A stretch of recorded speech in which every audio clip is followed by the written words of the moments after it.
Hi, everybody. I'm Rebecca Diamond. I'm the development chair for the 51 Steps to Freedom Advisory Board. Along with our close completion of this Howard Street stop, I'd like to share with you a sneak peek of our first stop in Anacostia, which is featuring Frederick Douglass. Distinguished guests and fellow citizens, my name is Frederick Douglass. I appear this evening as a thief and a robber. How can I say that?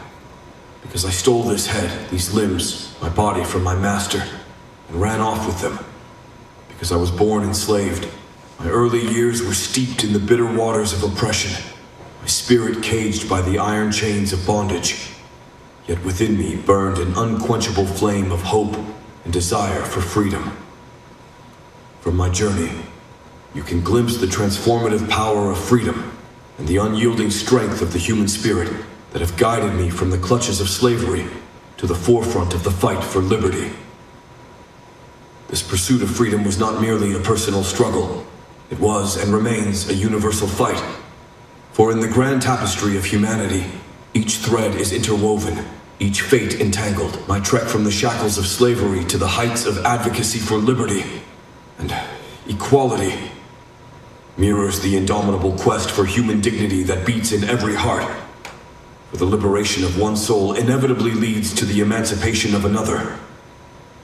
Without a struggle, there can be no progress. My long crushed spirit rose, cowardice departed, bold defiance took its place. This defiance was born in the darkness of enslavement, where, unlawfully, I taught myself to read.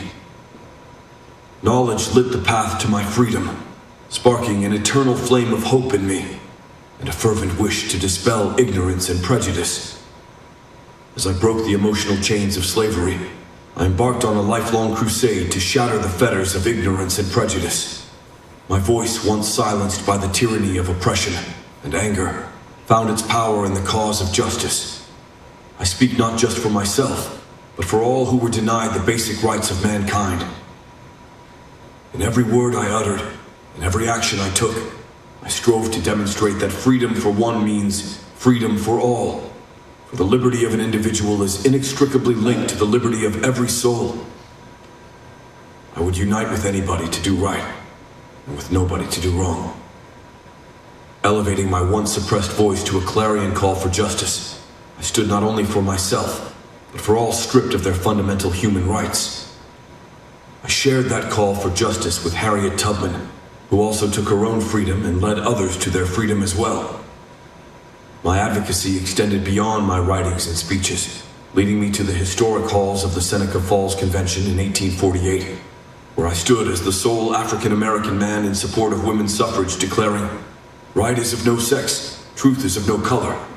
I've learned that love in its purest form transcends all man-made boundaries of race, color, and creed. It sees not with the eyes of prejudice, but with the heart of understanding. My own life is a testament to this truth. In an era filled with division and strife, I found love in the most unexpected of places. My second marriage to a woman whose skin was the antithesis of mine was not just an act of personal affection, but a bold statement to the world. It declared unequivocally that love knows no color, that it is not constrained by the superficial divisions upon which society so often dwells, and that individuals should be judged by their character, not their complexion. As I stand before you, I call upon each of you to join in this noble quest for universal freedom and equality. Let us strive together to build a world where love bridges the divides, where freedom is the birthright of all, where the color of one's skin is no more significant than the color of their eyes. Let this be our legacy, that we fought not just for our own liberation, but for the liberation of all mankind. Let us remember always that freedom for one means freedom for all. It is easier to build strong children than to repair broken men. Let us continue to build, inspired by the lessons of the past, towards a future of greater freedom and equality for all. I meet you here on Cedar Hill, being the first to integrate Anacostia in 1877. I should not be the last. I invite you to visit my home and look to the west, across across the Anacostia Valley of opportunity toward our great institutions, the U.S. Capitol, the White House, and the Supreme Court, displaying those words graven in stone. Equal justice under law.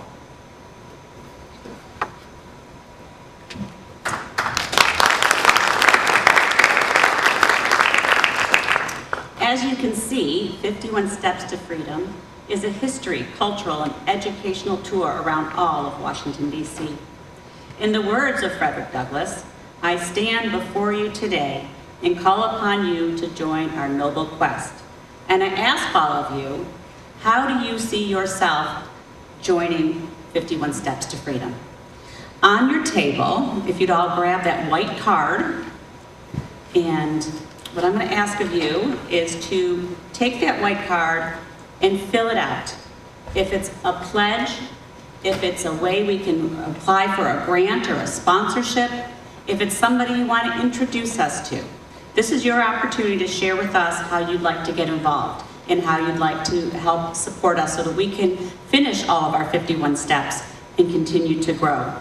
We need your help, we need your support to raise $4.2 million.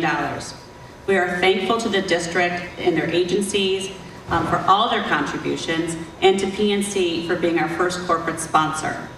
Please help us grow. We know 51 Steps to Freedom will bring tourists and locals alike, increasing businesses for everyone, from PNC and drugstores and hotels and coffee shops. Every business along the trail will benefit from 51 Steps to Freedom. As Reverend Thomas Bowen stated in February, there's so much Black history here in DC to celebrate. So please, help us build 51 Steps to Freedom, and let's all celebrate together. Thank you.